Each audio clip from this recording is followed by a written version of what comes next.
Stock profit India के इस YouTube channel पर आप सभी का स्वागत है। दोस्तों, आज हम कुछ अलग टॉपिक में बात करेंगे। अभी तक हम केवल इक्विटी में लेवल, रेजिस्टेंस, सपोर्ट और इन चीज़ों की बात करते थे। आज हमारा ये वीडियो थोड़ा सा इन सबसे अलग हटके है। वो आप सभी की डिमांड पर थी कि सर, म्यूचुअल फंड किस में और कब कैसे निवेश किया जाए। तो आज हम जो भी बात करेंगे वो म्यूचुअल फंड की बात करेंगे। उसमें हमें क्या चीज़ देखनी है और कौन से म्यूचुअल फंड उपयुक्त हो सकते हैं आपके लिए।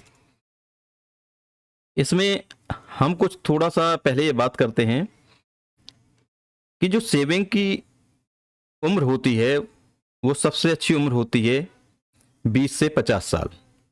यानी ये जो 30 साल हमें मिलते हैं, अब कोई 20 साल में अर्न शुरू कर देता है, अमूमन जो माना जाता है वो माना जाता है 30 साल कि 30 से 60 साल ये एक सही उम्र होती है जहाँ पे हम पैदा करते हैं, कुछ कमाई करते हैं। वो कोई भी सोर्स हो सकते हैं, वहाँ से हम पैदा करके एक निवेश करते हैं और वो सारा निवेश हम इसलिए करते हैं कि भविष्य में हमारा पैसा इकट्ठा हो जाए और उस पैसे को हम अपने बच्चों या किसी बड़े ऐसा घर मकान इत्यादि, या बच्चों की शादियां है करना है, या बच्चों की हायर एजुकेशन, वहाँ पे उनको खर्च कर सकें। तो आज हम जो बात कर रहे हैं यहाँ पे सबसे पहले आपको ध्यान देना होगा वो ये कि उनकी उम्र 55 साल से ज़्यादा ना हो। जिस प्रकार के आज हम म्यूचुअल फंड कवर करने जा रहे हैं वो 55 साल से ऊपर वालों के लिए नहीं है, उनके लिए एक हम अलग से वीडियो बनाने की कोशिश करते हैं। यहाँ पे जो उम्र है वो 25 से और 55 साल, ये हमने एक कैटेगरी ली है 30 साल की। इस उम्र के लिए आज का ये वीडियो सही होगा। म्यूचुअल फंड में सबसे पहले म्यूचुअल फंड होता है ELSS, टैक्स सेविंग। अब तो शायद टैक्स सेविंग का कोई मतलब नहीं रह गया है, क्योंकि सरकार ने जो नई टैक्स स्लैब जारी किए हैं वहाँ पे सेविंग का कोई मतलब नहीं है। पहले हम 80 CC के अंतर्गत 1.5 लाख की सेविंग करके और टैक्स में कहीं ना कहीं बचत कर लेते थे, वो चीज़ भी अब खत्म कर दी है। और अभी पुरानी स्लैब में भी कुछ लोग काम कर रहे हैं जहाँ पे टैक्स सेविंग आप शो कर सकते हैं 80 CC के अंतर्गत, 80D के अंतर्गत भी। वहाँ हेल्थ इंश्योरेंस भी आते हैं, वो अब हैं, लेकिन अमूमन ज़्यादातर लोग वो न्यू स्लैब में सब कवर कर लिए गए हैं। तो यहाँ पे हम टैक्स सेविंग की बिल्कुल बात नहीं करेंगे कि यहाँ पे जो हमें रिटर्न मिलता है वो बहुत लो होता है। और हम यहाँ कोशिश कर रहे हैं, इसलिए म्यूचुअल फंड की तरफ आए हैं कि हमें FD से अच्छा रिटर्न मिल सके। और ये जो एज होती है, इस एज में हम रिस्क भी ले सकते हैं। जब हमारी एज 55 के ऊपर हो जाती है तो वहाँ हमारे रिस्क लेने की कैपेसिटी वो कम हो जाती है। तो यहाँ हम इसको बिल्कुल अवॉइड करेंगे कि LSS को आपको ज़रूरत है, क्योंकि टैक्स सेविंग का कोई मतलब नहीं है। अब आते हैं हम लार्ज कैप में।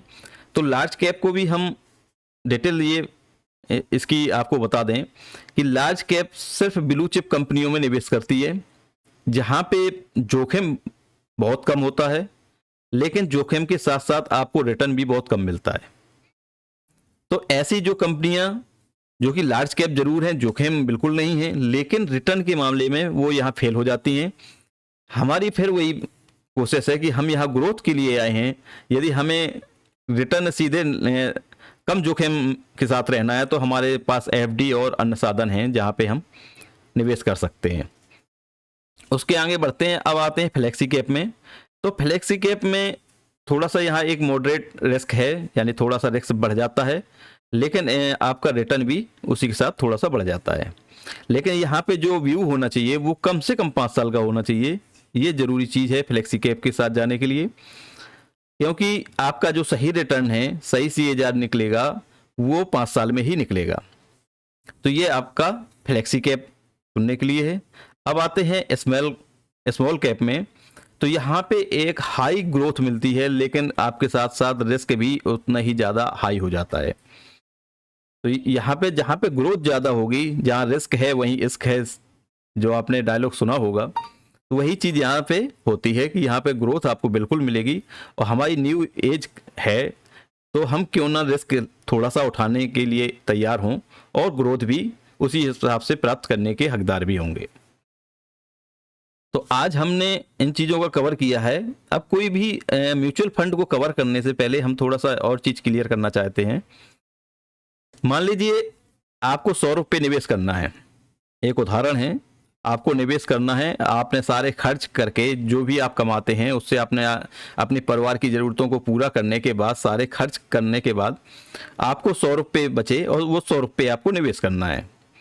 तो उस 100 रुपये में आपके निश्चित तौर पे 20 रुपये तो आप इंश्योरेंस, लाइफ इंश्योरेंस ये करवाए होंगे, हेल्थ इंश्योरेंस आपके पास होगा, तो निश्चित तौर पे 20 रुपये तो आपके वहाँ चले जाएंगे। अभी आपके पास जो बचे वो 80 रुपये। तो 80 रुपये में जो हमारी सलाह है क्या, हम केवल एक अपना आइडियल आपके सामने पेश कर रहे हैं, हमारी कोई सलाह नहीं है, क्योंकि हम किसी से भी रजिस्टर्ड सलाह देने के हकदार नहीं हैं। हम तो केवल अपना एक जो प्लान बना सकते हैं, आइडियल प्लान है, वो आपको बताने की कोशिश कर रहे हैं। तो यहाँ पे जो आपके पास 80 रुपये बचते हैं, उस 80 रुपये में आप कोशिश कीजिए कि 20 रुपये आप पोस्ट ऑफिस या बैंक या अन्य कहीं जहाँ पे सिक्योर हैं, आप उस जगह निवेश करें। वो इसलिए निवेश करने की बात हो रही है कि जो शेयर मार्केट है वो जोखिम के अधीन है, और शेयर मार्केट में जिस समय आपको पैसा चाहिए, हो सकता है कि उस समय कोई क्राइसिस चल रहा हो, कोई ग्लोबली ऐसे इंडिकेशन हो या कारण हो, रीजन हो कि जिस वजह से शेयर मार्केट बिल्कुल धड़ाम हो गया हो, उस समय आपको पैसों की ज़रूरत है, वो आपने पैसे निकाले तो आपके पैसे तो हो सकता है कि वो आधे से भी आधे हो जाएं, क्योंकि वहाँ पे हमारा जो ज़रूरत होती है अचानक की, वो ज़रूरत कभी भी शेयर मार्केट के पैसों से पूरी नहीं होती है। उसके लिए आपको निश्चित तौर पे एक अलग कोष बना के रखना होगा जो इमरजेंसी में कभी भी काम आ सकता है। वो तरीका है, चाहे तो आप बैंक में एक एफडी भी कर दें, और उससे बेहतर तरीका है कि आप पोस्ट ऑफिस में जाएं, वहां MIS करें। MIS करने से एक फायदा होता है, वहां लगभग आप यदि 1.5 लाख की MIS करते हैं तो 1.5 लाख पे शायद 900 रुपये के आसपास, कंफर्म नहीं है फिगर, 900 के आसपास का है कि 1.5 लाख जमा करने पर, यदि 1.5 लाख आप 5 साल के लिए जमा करते हैं MIS में, तो वहां आपको हर महीने 900 रुपये मिलेंगे ब्याज के रूप में। आप वो 900 रुपये की पोस्ट ऑफिस के अंदर ही एक RD शुरू कर दें, उस RD से भी आपको ब्याज मिलना शुरू होगा, और जो आपने पैसे 1.5 लाख जमा किए हैं वहां से भी आपको ब्याज मिल रहा है। तो आप ब्याज के ऊपर एक ब्याज इंटरेस्ट आप यहाँ पे ले सकते हैं। तो एक तरीका ये है। बाकी आप जो भी उचित समय बैंक में जाके FD कर सकते हैं। बैंक भी इस प्रकार के कई प्रकार की RD और प्लान इस प्रकार के, private bank, axis bank, ICICI bank, ये सब इन्होंने भी शुरू कर दिए इस प्रकार के प्लान, तो वो अभी आप देख सकते हैं। अब आते हैं हम, आपका 100 से 40 रुपये तो आपके निकल गए, अब बचे आपके पास 60 रुपये। उस 60 रुपये में यदि आप मार्केट को बारीकी से समझते हैं या मार्केट में थोड़ा सा इंटरेस्ट रखते हैं, तो उस 60 को भी आपको 2 भागों में डिवाइड करना है। पहले भाग में 20 रुपये, दूसरे भाग में 40 रुपये। उस 20 रुपये आपको म्यूचुअल फंड में निवेश करना है। वहाँ पे हम आपको अभी 3 ऐसे म्यूचुअल फंड बताएंगे जो आपके लिए बहुत सही हो सकते हैं। तो उनमें आपको 20 रुपये को डिवाइड कर देना है, यानी 7-7 रुपये तीनों में कर सकते हैं। और बाकी जो आपके पास 40 रुपये बचे हैं, वो डायरेक्ट इक्विटी में आप निवेश कर सकते हैं। उस इक्विटी में आप स्टॉक मार्केट में भी कर सकते हैं, साथ में स्टॉक मार्केट के थ्रू आप ETF गोल्ड का वो ले सकते हैं, या और इसमें ऐसे म्यूचुअल फंड हैं जो केवल गोल्ड या मेटल में काम करते हैं, सिल्वर और गोल्ड के लिए, और कुछ ETF भी हैं। तो उसमें भी हम उसका डिटेल में जाएंगे कि आपको किस प्रकार से अपने पोर्टफोलियो को तैयार करना चाहिए। आप यदि लोगों का कमेंट आएगा तो हम वो भी आपको सामने बिल्कुल लाएंगे कि हमारे पोर्टफोलियो को कैसे डाइवर्सिफाई करना चाहिए, कहाँ किस सेक्टर में कितना निवेश करना चाहिए। तो वो अलग वैसे हो गया। अब हम बात करते हैं, वो 40 रुपये आपको इक्विटी में लगाने हैं, यानी शेयर मार्केट में लगाने हैं, और 20 रुपये आपको म्यूचुअल फंड में लगाना है। तो आपके ऐसे ये 60 रुपये ऐसे कवर हो जाएंगे। अब चलते हैं हम सबसे पहले म्यूचुअल फंड की तरफ। तो इसमें आपको सबसे पहले देखना है कि स्मॉल कैप में कोई भी आप म्यूचुअल फंड है, चाहे आप एसबीआई का ले लें, क्वांटम का ले लें, एचडीएफसी का ले लें, मोतीलाल ओसवाल का ले लें, जिसकी आपकी इच्छा हो वो ले लें। तो स्मॉल कैप से एक आप बिल्कुल फंड चूज कर सकते हैं। इसमें पराग पारेख है, वो भी अच्छा रिटर्न है, कई हैं आपके उसमें, आप उनकी साथ में उनकी रेटिंग भी देख सकते हैं कि एनालिसिस द्वारा क्या रेटिंग दी जा रही है, वो भी आप देख सकते हैं। तो इस प्रकार के इसमें हैं। इसमें पराग पारेख ये टैक्स सेवर है, इसकी तो हम बात ही नहीं करेंगे। हम चलते हैं स्मॉल कैप में। इसको स्मॉल कैप में आपका बैंक ऑफ इंडिया का है, टाटा का है, निपॉन, इन्वेस्को, निपॉन, एडलवाइज, कई, कैनरा रोबेको, बहुत सारे हैं, बंधन का है, बहुत सारे हैं। तो इसमें आप बिल्कुल देख सकते हैं कि जिसको आप चाहें वो ले सकते हैं। इसमें हमारी कोई रिकमेंडेशन नहीं है, कोई सलाह नहीं है। आप उसके पहले एयूएम देख सकते हैं कि किसका एयूएम कितना है, वो आप उसको लेके चल सकते हैं। एयूएम जितना कम होता है रिटर्न लगभग उतना ही एक निकालने की कोशिश होती है। और साथ में यदि हम कुछ इसमें बात कर लें, जैसे हम निपॉन का India small cap direct growth, ये इसकी बात कर लेते हैं। तो इसके हम यदि डिटेल में जाएं तो जो इसने निकाल के दिया है पिछले 2014 से डिटेल आपके सामने है, और 2014 से 2024 तक जो निकाल के दिया है 10 साल का यदि ग्रोथ देखें, 48% का रिटर्न इसने दिया, नहीं सॉरी 50.17 का इसने रिटर्न दिया है 10 साल में। बहुत अच्छा रिटर्न है इसका, नो डाउट। आप इसको बिल्कुल देख सकते हैं। निपॉन का इंडिया स्मॉल कैप फंड ये अच्छा है। यदि आपने 3 साल पहले 1000 की एसआईपी यहाँ निवेश की होते तो आपके 36,000 रुपये जमा होते, और वो 36,000 के आपको 63,000 3 साल में यहाँ पे एक CAGR के रूप में ये शो कर रहा है कि ये 42% आपको मिल गया होता। तो पहला आप कोई भी स्मॉल कैप निपॉन इंडिया किसी का भी आप ले लें। दूसरा हम जो है वो थोड़ा सा स्पेशल है, इसलिए हम उसका डायरेक्ट नाम लेंगे यहाँ पे, महिंद्रा मैन्युलाइफ।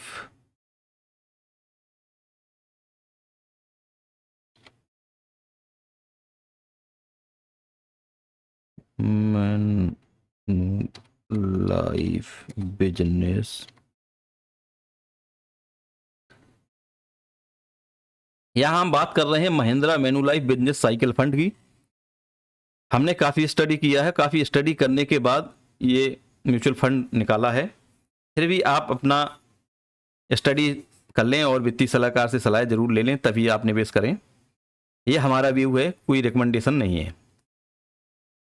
इसकी बात करें तो ये इसको ज़्यादा दिन अभी नहीं हुए हैं, 2023 में ही इसकी शुरुआत हुई है। और 2000 इनका जो तरीका है री इन्वेस्टमेंट का वो हमें सही लगा, क्योंकि ये एक प्रकार का ये बिजनेस देखते हैं कि अब किस बिजनेस में बदलाव आने वाला है, और इनका जो मैनेजमेंट है उसी प्रकार से अपने फंड को चेंज करता रहता है। तो हमें क्या चाहिए, हम ऐसे ही चाहिए कि भाई कहाँ ग्रोथ है, उस ग्रोथ को देखते हुए हमारे पैसे को लगाया जाए, तब ताकि हमारा पैसा ग्रोथ करता रहे। यदि इसको हम कंपेयर करें तो पिछले 1 साल की, तो फंड ने यदि बीएसई बेंचमार्क है जो ये ग्रीन वाली बेंचमार्क की है लाइन, उसकी अपेक्षा ये रिटर्न दिया है, यानी उससे काफ़ी हम आगे हैं रिटर्न के मामले में यदि इसमें देखा जाए तो। क्योंकि यहाँ पे निफ्टी ने जो रिटर्न दिया है वो दिया है 25% का 1 साल में, और जो फंड ने रिटर्न दिया है वो दिया है 56% का 1 साल में। ये हमने अपने फॉलोवर हैं, जब ये शुरू में आया था तब भी बताया था कि ये बहुत अच्छा म्यूचुअल फंड है, आप इसमें निवेश कर सकते हैं। तो एक आपका ये हो गया। दूसरा आप डिफेंस का, मोतीलाल ओसवाल का डिफेंस का फंड है, आप सर्च कर लेना, मिल जाएगा। तो आप दूसरा फंड वो देख सकते हैं, मोतीलाल ओसवाल।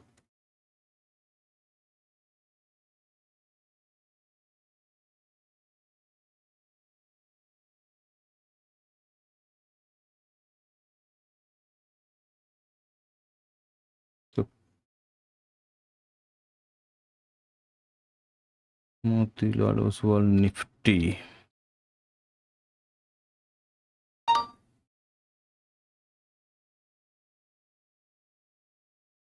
इंडिया डिफेंस, एक ये फंड है। इस फंड को सिर्फ सेक्टोरल इसलिए चुना है कि इसमें डिफेंस में काफ़ी ये ऊपर से करेक्ट हो चुका है और ये एक सही समय है।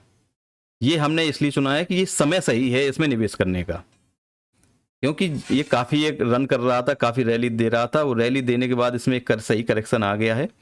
तो इसको हम यहाँ पे सुन सकते हैं, ये एक सही समय होगा इसमें निवेश करने का। इसमें HDFC डिफेंस का एक म्यूचुअल फंड लाया था, उन्होंने अपनी जो इन्वेस्टमेंट है वो इस समय क्लोज की हुई है विंडो, तो उसमें आप इन्वेस्ट नहीं कर सकते। यही केवल एक म्यूचुअल फंड बचता है जहां हम डिफेंस में डायरेक्ट निवेश कर सकते हैं। तो ये 3 आपके सामने आज हमने रखे। कैसा लगा आपका आज का वीडियो जरूर कमेंट करके बताएं, और आप क्या चाहते हैं नया वो जरूर कमेंट करके बताएं, ताकि हम उसमें कोशिश करें आपके जो भी इंक्वायरी है उनको पूरा करें। तब तक आपसे वही रिक्वेस्ट है, हमारे वीडियो को शेयर करें ज़्यादा से ज़्यादा लोगों के बीच में, सब्सक्राइब करें, लाइक करें। मिलते हैं नेक्स्ट वीडियो में नई इन्फॉर्मेशन के साथ। तब तक के लिए tata bye bye, take care.